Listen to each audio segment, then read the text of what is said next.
It began with a document no one expected Prince Edward to see.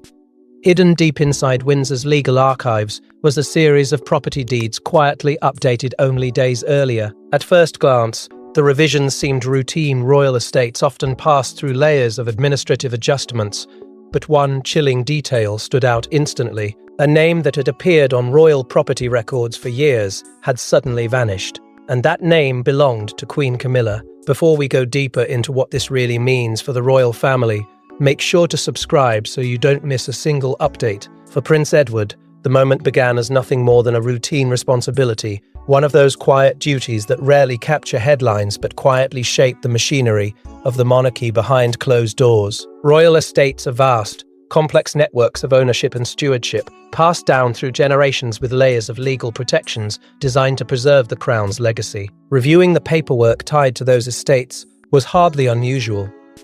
Yet, as Edward turned the pages of the newly updated records, a subtle unease crept into the room.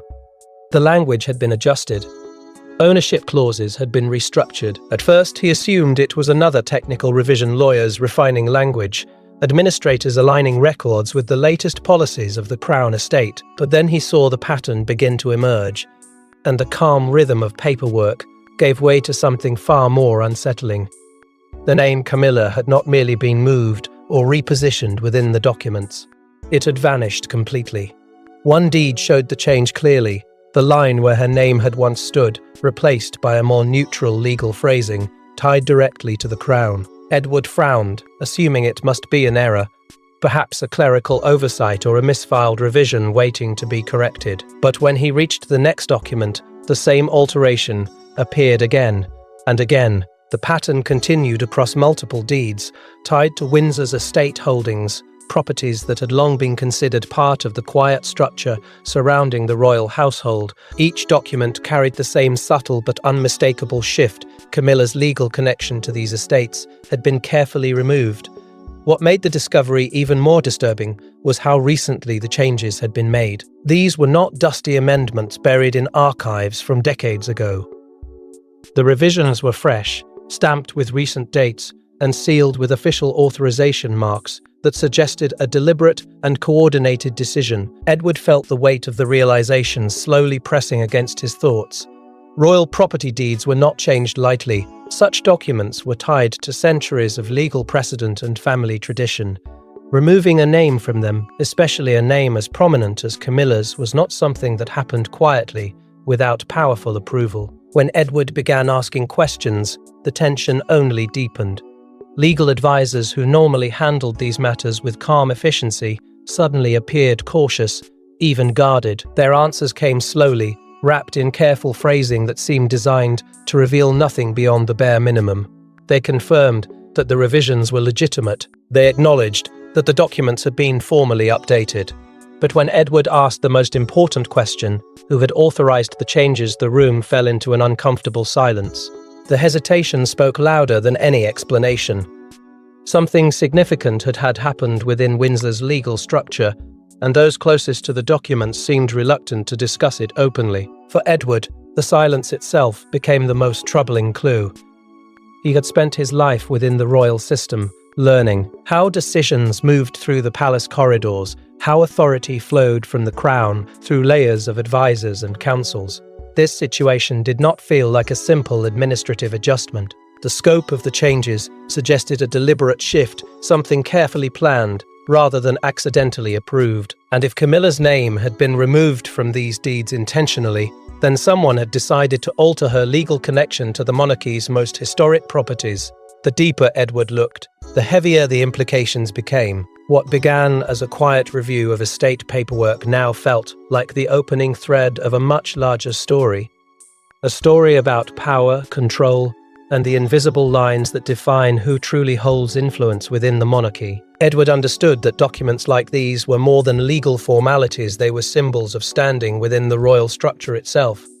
To remove a name from them was to quietly redraw the map of royal authority. And as that realization settled in, a troubling question began to form in his mind. If Camilla's name had been removed from these records, when had the decision been made? Who had been involved in rewriting the deeds? And perhaps most unsettling of all, did Camilla even know it had happened? But the deeper Edward looked into the revised documents, the more unsettling the situation became, because the alterations weren't limited to a single estate. They stretched across nearly every royal deed connected to Windsor itself. When Prince Edward began tracing the pattern behind the altered deeds, what he uncovered felt less like a paperwork update and more like a carefully orchestrated purge. Estate after estate carried the same modification. The language had been subtly rewritten. The ownership clauses had shifted. And most disturbingly of all, Camilla's name had been systematically removed from every single royal property tied to Windsor's internal estate registry. At first, Edward told himself there had to be a reasonable explanation.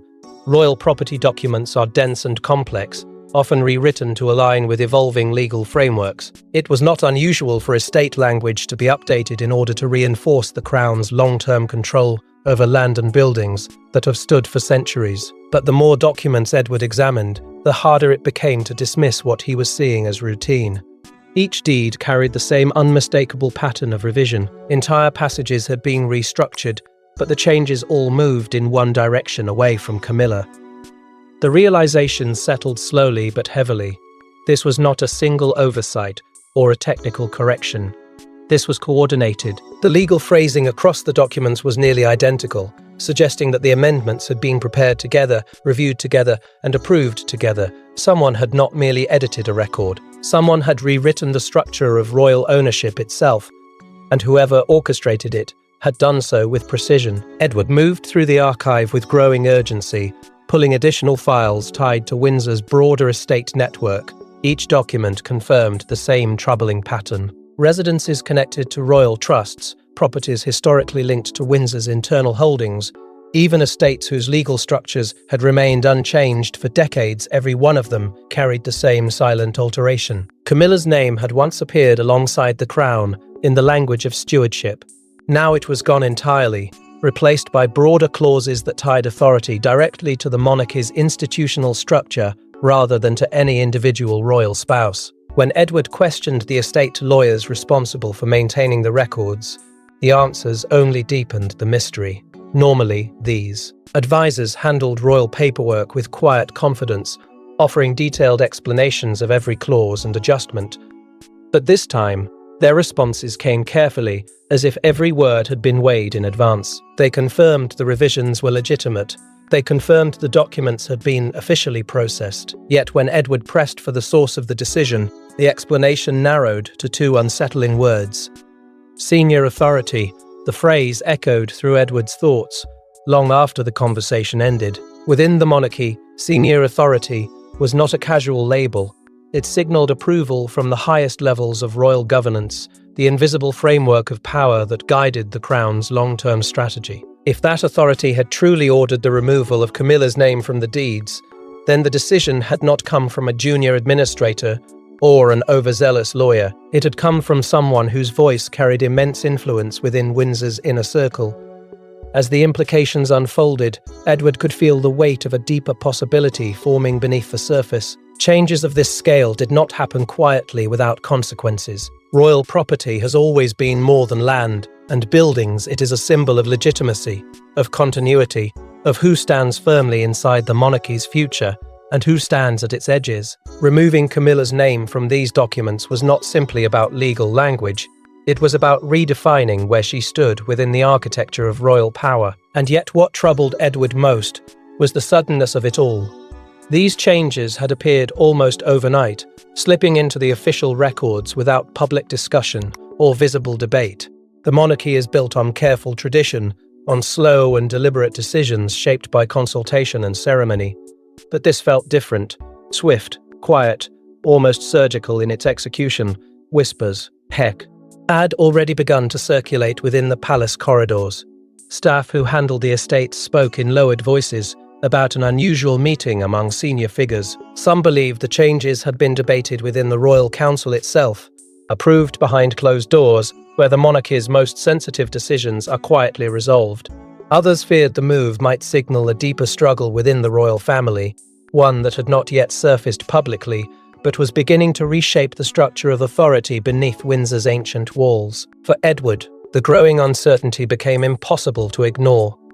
If the council had truly approved the revisions, then the implications stretched far beyond legal paperwork. A decision of that magnitude could ripple through the monarchy's delicate balance of influence, shifting alliances and expectations in ways that few people fully understood. And if Camilla had been excluded from the process, or worse, deliberately sidelined, the consequences could ignite tensions that Windsor had spent years trying to contain. Edward closed the final document slowly, the silence of the archive pressing around him like a warning.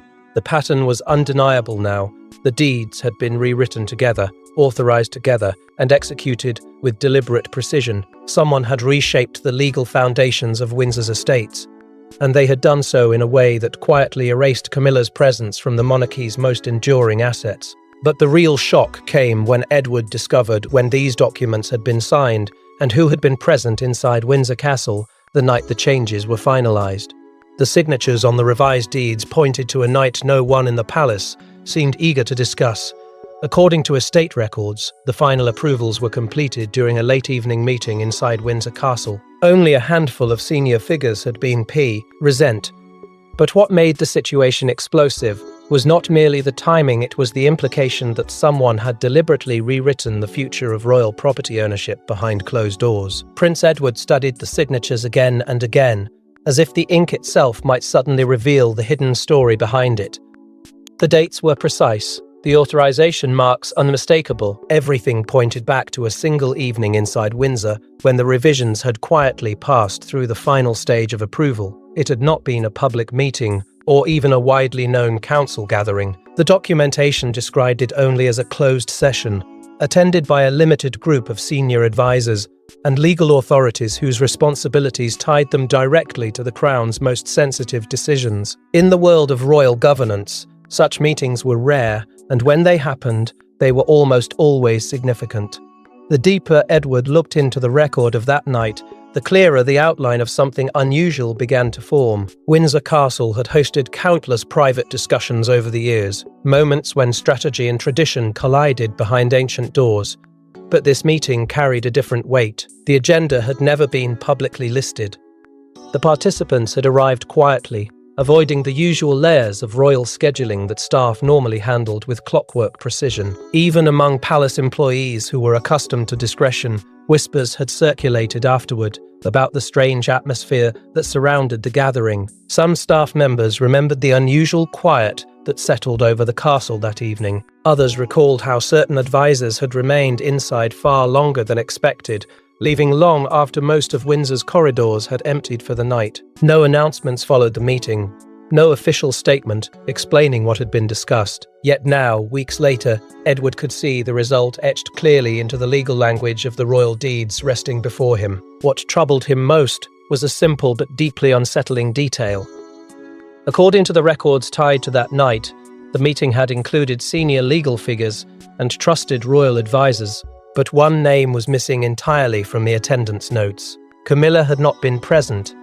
For Edward, that absence raised a storm of questions that refused to settle. If the decision to remove her name from the deeds had truly been approved during that meeting, how could such a consequential step have been taken without her involvement?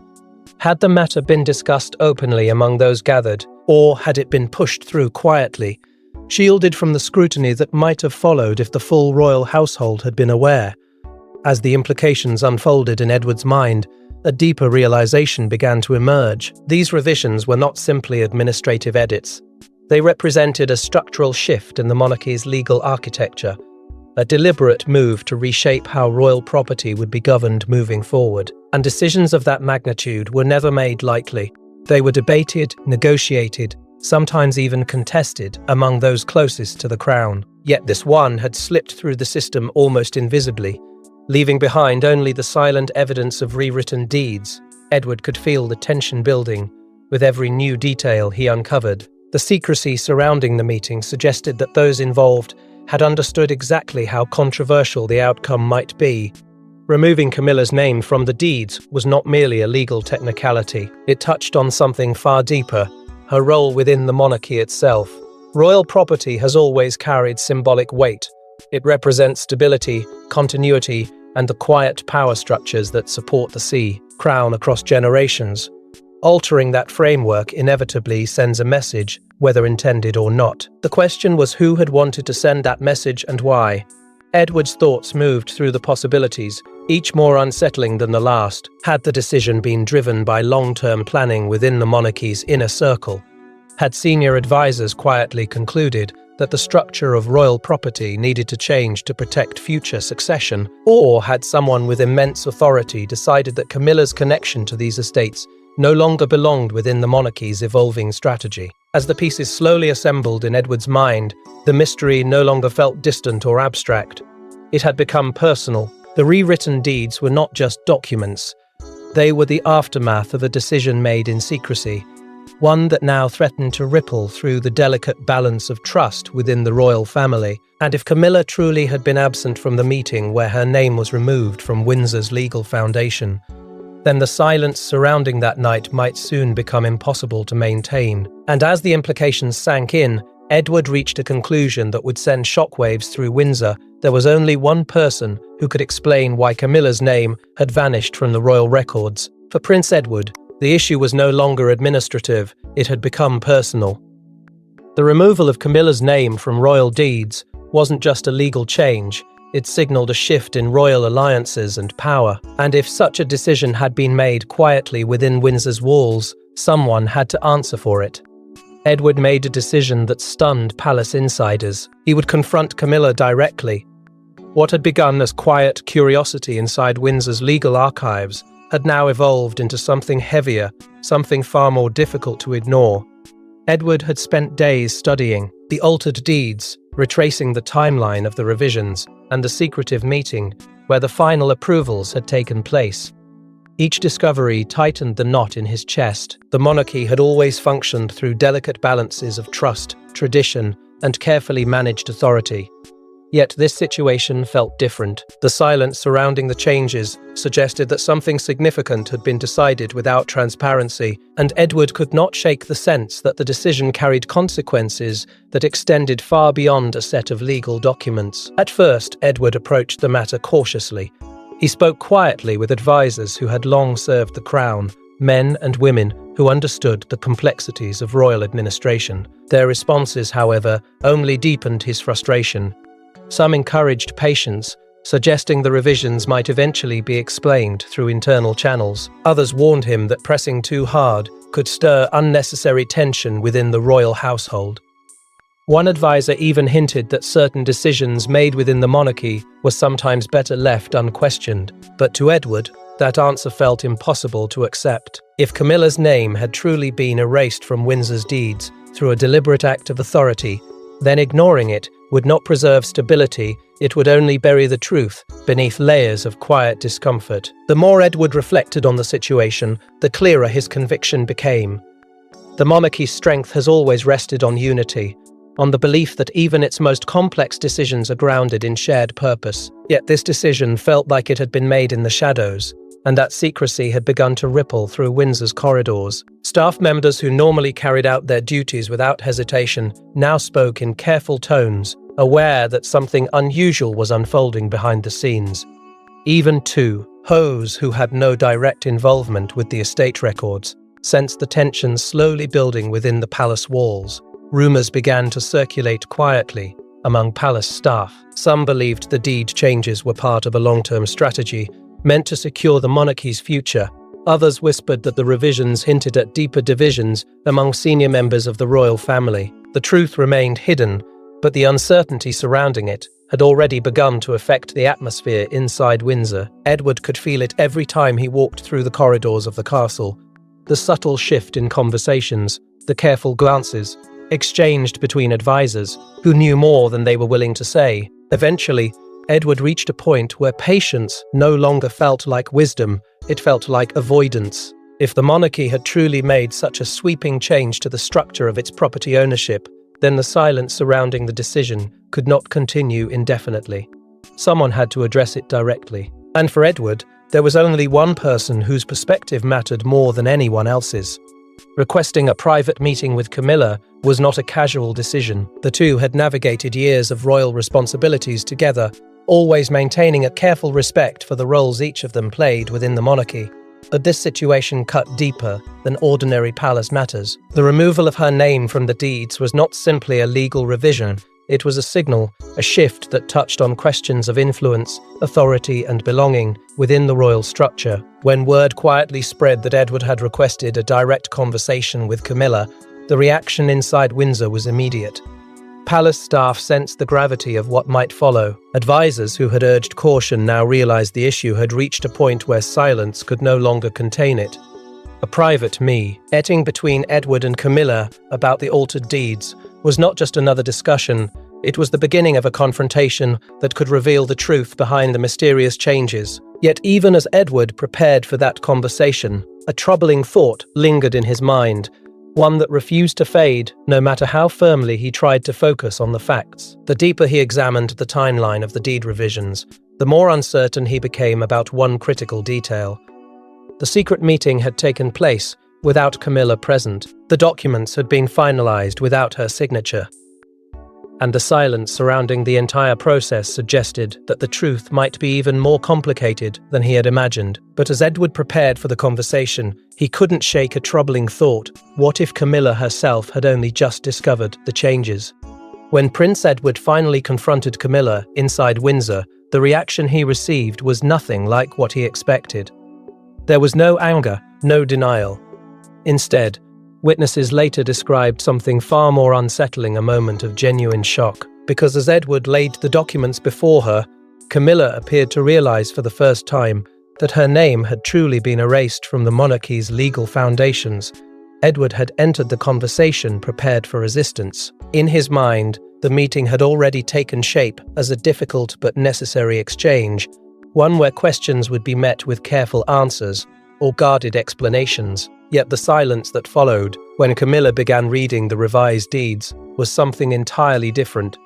She did not argue. She did not dismiss the papers as misunderstandings. Instead, she examined each page slowly, as if searching for some hidden clarification buried between the legal lines. At first, she seemed convinced that the documents must contain an error. Royal paperwork is formal, sly, complex, and Camilla suggested that the alterations could easily be the result of routine adjustments by estate lawyers trying to streamline language around the Crown's holdings. Her tone carried the calm confidence of someone who believed the situation could be explained with a simple phone call or a brief consultation with the legal office.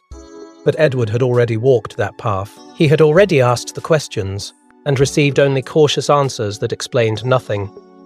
When he told her that the changes had been confirmed as official revisions, the atmosphere in the room shifted. The quiet certainty in Camilla's voice faded, replaced by a growing uncertainty that neither of them could ignore. She returned to the documents again, reading them more carefully this time. The legal structure had been altered in ways that could not be dismissed as clerical adjustments. Clauses had been rewritten, ownership language had been reshaped, and most unmistakably of all, her name had been removed entirely from the deeds tied to Windsor's estate framework. The realization did not arrive suddenly. It crept in slowly, one detail at a time, until the truth became impossible to dismiss. Camilla leaned back in silence, the weight of the discovery settling heavily over the conversation. For someone who had spent years navigating the complicated expectations of royal life, the meaning behind those changes was impossible to ignore. Royal property deeds are more than technical documents. They are symbols of authority and belonging within the monarchy's structure. To remove a name from them is to redraw the boundaries of influence within the Crown's inner circle. Edward watched her closely as the understanding took hold. What unsettled him most was not anger, but concern. Camilla's questions came carefully, almost cautiously, as if she were trying to piece together a puzzle whose edge had suddenly shifted. Who had approved the revisions? Why had the changes been made without discussion? And perhaps most troubling of all, why had the decision been executed so quietly that she had learned about it only through Edward's discovery? Edward answered as honestly as he could. The documents traced back to the closed meeting at Windsor, the same meeting where senior advisors had quietly approved the changes. When he mentioned the gathering, Camilla's expression tightened slightly. She had not been present that night. The confirmation of that absence deepened the unease between them. If the meeting had truly been where the decision was finalized, then someone in that room had knowingly removed her name from the monarchy's legal structure without her involvement. The conversation grew heavier as the implications unfolded. Edward pressed gently but firmly for any insight Camilla might have about what had been discussed during the meeting or which authority had driven the decision. But her uncertainty remained genuine. The more they examined the timeline together, the clearer it became that the changes had moved through Windsor's legal system with remarkable speed and secrecy. For Edward, that realization opened an even more troubling possibility. Decisions of this magnitude do not simply appear out of nowhere. They are planned, debated, and carefully executed. The revisions had been prepared in advance. The meeting had been arranged with precision. The documents had been finalized quietly and then filed into the monarchy's legal archive, as if nothing extraordinary had occurred, which meant that someone had anticipated every step that followed, including the moment Edward would eventually discover the alterations. Yet the deeper they examined the documents together, the more disturbing the implications became, because someone had clearly anticipated this confrontation long before it happened. What initially looked like a legal anomaly was beginning to resemble something far more deliberate. The structure of the rewritten deeds suggested that whoever ordered the changes had carefully anticipated the monarchy's future.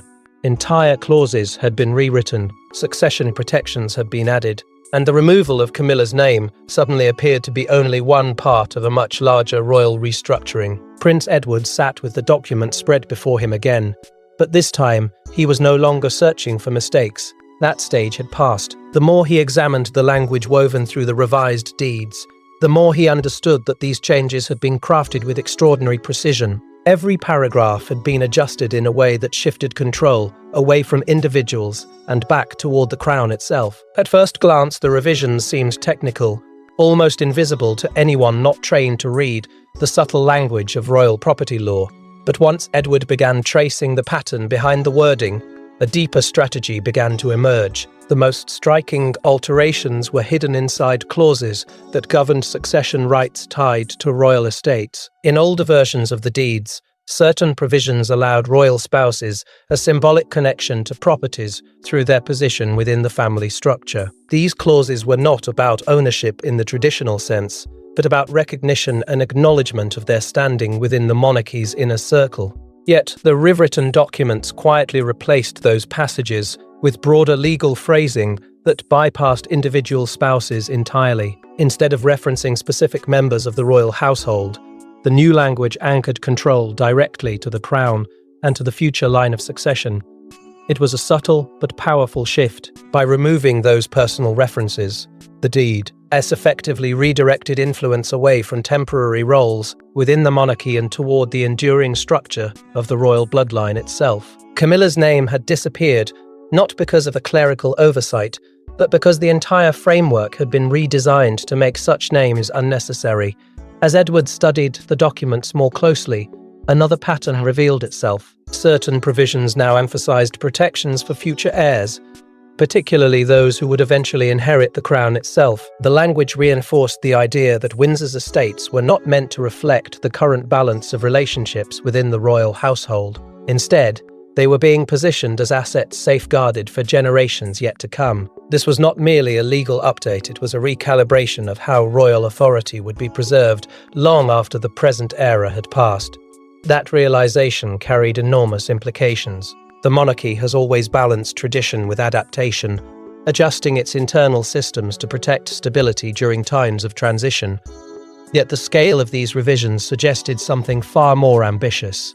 Someone had anticipated future shifts within the royal family and had chosen to reinforce the crown's long-term security before those shifts could create uncertainty. Edward could not ignore the uncomfortable conclusion forming in his mind.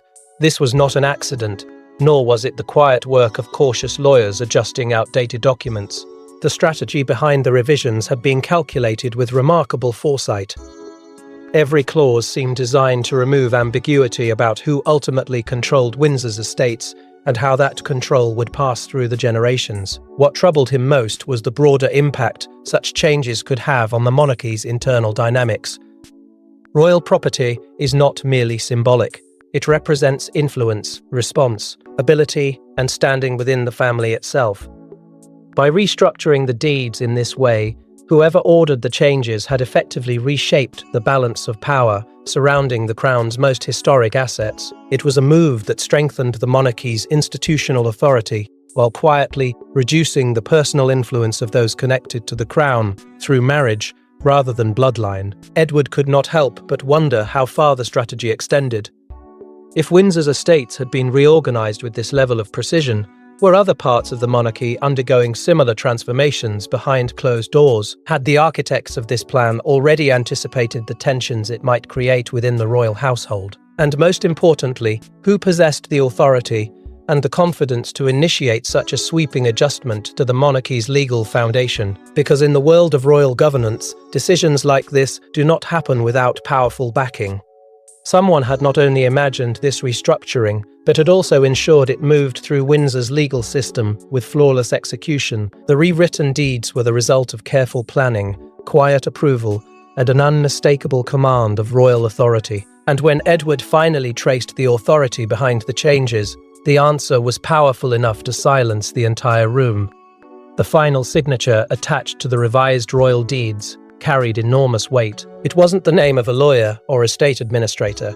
It was the authorization of the crown itself, which meant that whoever approved the removal of Camilla's name had done so with the highest level of royal authority, and the implications of that revelation threatened to ignite a storm inside the monarchy. For a long moment, Prince Edward simply stared at the page. The words themselves were not dramatic. There were no bold declarations, no sweeping statement, end-entites announcing a major shift in royal structure. Instead, the authorization appeared in the quiet, controlled language that has defined royal documentation for centuries. Yet its meaning was unmistakable. This was not the decision of an advisor trying to reorganize legal phrasing or an estate official attempting to modernize outdated records. The authority behind the revisions belonged to the crown itself.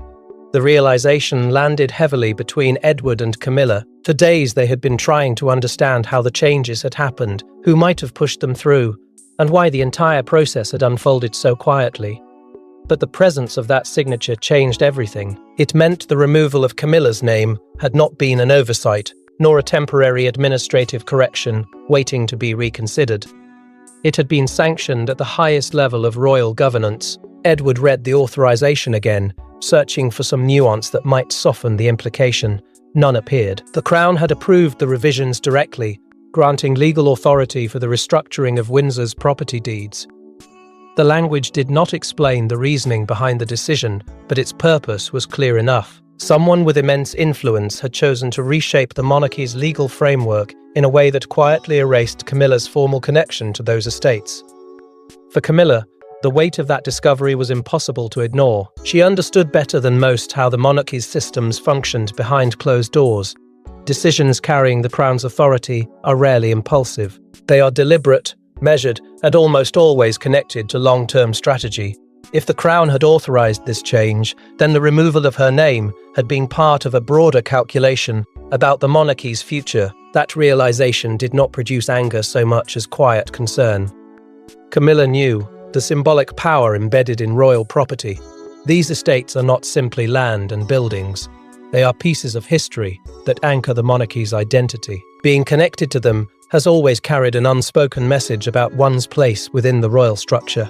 Now, with her name removed from those deeds, the meaning of that message had changed. Edward felt the tension deepening as the implications unfolded. The documents suggested that someone had decided the monarchy would be better served by anchoring those estates directly to the crown and the future line of succession, rather than to individuals connected through marriage. It was a strategic choice, one that might have been intended to protect the institution itself from future uncertainty.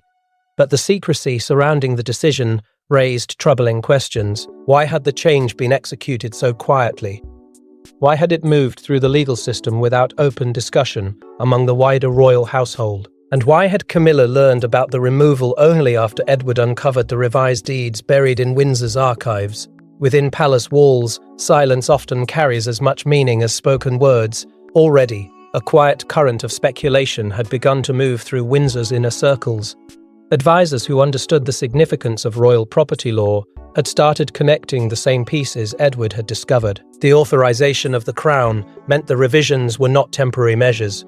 They represented a structural decision about the monarchy's future. Some insiders interpreted the move as protective, a careful effort to secure royal assets for the next generation.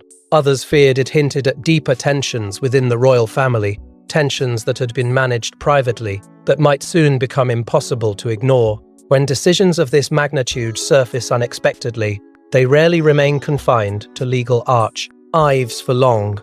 Edward understood that reality better than anyone.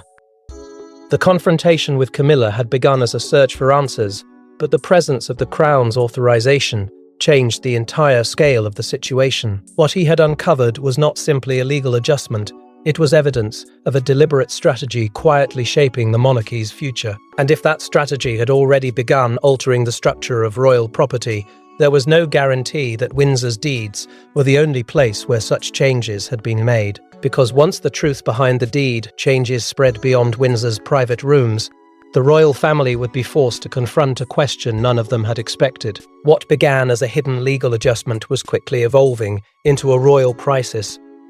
The quiet removal of Camilla's name from the monarchy's property deeds was no longer confined to paperwork. It had become a symbol of something deeper, a shift in power, a fracture in trust. And as whispers of the confrontation spread through palace corridors, the monarchy found itself facing a dangerous moment of internal uncertainty. Inside Windsor, the atmosphere began to change in ways that even seasoned palace staff could feel. The monarchy has always operated behind a veil of discretion, where the most sensitive decisions remain contained within small circles of advisors and senior royals. But when a development touches something as symbolic as royal estates, silence rarely lasts long. Word travels quietly, passing from office to office, from one private conversation to another, until the story begins to gather weight of its own. It did not take long for insiders to realize that Prince Edward's discovery had opened a door that might prove difficult to close. The removal of Camilla's name from the deeds had once existed only within the quiet language of legal documents. Now, however, it had become a subject of intense speculation among those closest to the monarchy's inner workings. Advisors who had previously treated the matter as a technical adjustment now understood that its political meaning could not be ignored.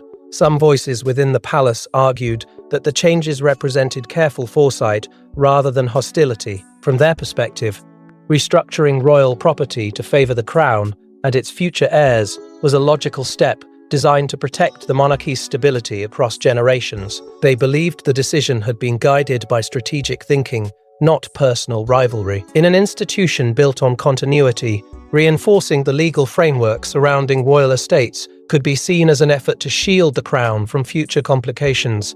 But not everyone saw it that way. For others within the royal household, the timing and secrecy surrounding the decision raised troubling questions. Removing Camilla's name without discussion risked sending a powerful message about her standing within the monarchy. Even if the intention had been purely administrative, the symbolism of the move could not easily be dismissed. Royal institutions thrive on perception as much as reality, and a perception forming inside Windsor was that something significant had shifted beneath the surface. As those interpretations spread, Camilla's position began to feel less certain than it had only days earlier. The revised deeds did not strip her of her role or her influence overnight, but they introduced a subtle doubt about how the monarchy's long-term structure might evolve. For someone who had spent years navigating the delicate expectations of royal life, that uncertainty carried enormous emotional weight. In the middle of the unfolding tension stood Prince Edward, an unexpected figure at the center of the developing drama. His discovery had transformed him from a quiet observer of royal administration into a catalyst for difficult questions. Edward had not intended to ignite controversy when he opened those files in Windsor's archives. Yet by bringing the changes into the light, he had forced the royal household to confront an issue that might otherwise have remained hidden indefinitely. Behind closed doors, senior members of the royal family began holding private discussions about what the deed revisions might mean. These were not casual conversations, they were careful, sometimes tense exchanges among individuals who understood that every structural change inside the monarchy carries consequences far beyond the immediate moment. Some believed the issue could still be contained through quiet clarification. Others feared that the truth, once fully understood, might reveal deeper divisions within the royal institution. The confrontation between Edward and Camilla had already altered the atmosphere inside Windsor. What had started as a quiet discovery now carried political and emotional implications that stretched across the monarchy's inner circle. Every new conversation seemed to add another layer of uncertainty, another question about who had truly shaped the decision and what it meant for the crown's future. And yet, even as the palace attempted to absorb the shock of the revelation, another unsettling possibility began to surface. The revised deeds might not have been the final piece of the story at all. Instead, they could represent only the beginning of a much larger transformation quietly unfolding within the monarchy's legal and institutional framework. But just when it seemed the situation couldn't grow more complicated, a final revelation about the deed revisions threatened to reshape the monarchy's future entirely. The removal of Camilla's name from the royal deeds was never meant to become public knowledge. It was designed to remain buried within legal archives, quietly shaping the monarchy's future behind the scenes. Yet Prince Edward's discovery had exposed the entire strategy, and now the royal family faced a question that could redefine its future. Why had the crown quietly rewritten its own legacy? Inside Windsor, the realization carried a weight that no official statement could soften. The revised deeds were no longer just pieces of legal language tucked inside ancient records. They had become symbols of a deeper transformation quietly unfolding within the monarchy. For generations, royal estates have represented continuity, stability, and the unbroken line of authority that defines the crown. Altering the legal structure behind those estates was never a small decision. It suggested foresight, strategy, and a willingness to reshape tradition in order to secure the monarchy's long-term future. For Prince Edward, the discovery left him reflecting on how a single moment in the archives had opened a door that could never fully be closed again. What began as a routine examination of estate records had evolved into a confrontation that forced difficult questions into the light. Edward understood that the monarchy survives through careful balance between heritage and adaptation, between loyalty and institutional responsibility.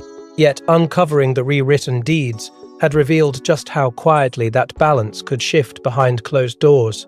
Camilla, too, now stood in a different position than she had before the confrontation. The documents did not erase her role within the royal household, but they carried a subtle message about how the crown was preparing for the future. Royal institutions have always been guided by long-term thinking, often planning decades ahead to ensure stability for the next generation.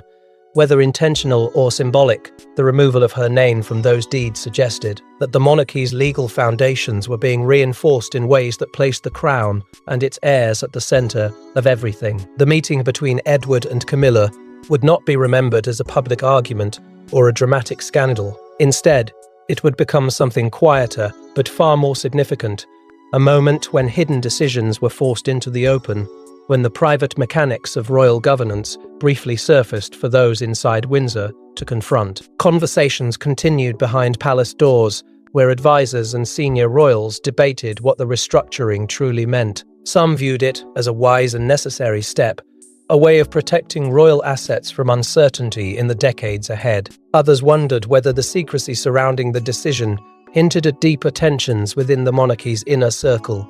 What everyone agreed upon, however, was that the discovery had changed the atmosphere inside Windsor. The monarchy moved forward as it always does, maintaining its rituals and responsibilities, presenting the image of stability that has defined it for centuries. Yet beneath that calm surface, the questions remained. Who had first envisioned the restructuring of the deeds? What other changes might still lie hidden inside the crown's legal framework? And how would the monarchy continue adapting as new generations stepped closer to the center of power? Prince Edward's discovery had not toppled the crown, nor had it shattered the institution's foundations, but it had revealed something important about the monarchy itself. Even within a system built on tradition, quiet decisions can reshape the future in ways that only become visible years later. The rewritten deeds were proof of that truth, a reminder that history is often guided not by grand announcements, but by silent signatures placed carefully on a page. And so Windsor continued its quiet rhythm, the Montparnasse, archy, enduring as it always has. Yet the questions raised by those altered documents would linger in the minds of those who understood their meaning, because power inside the royal family has never been defined, only by titles or ceremonies.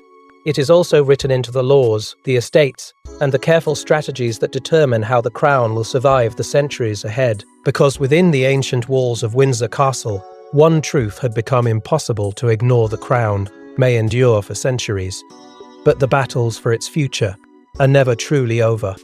Thanks for watching. Please don't forget to like and subscribe, and we will see you in next one.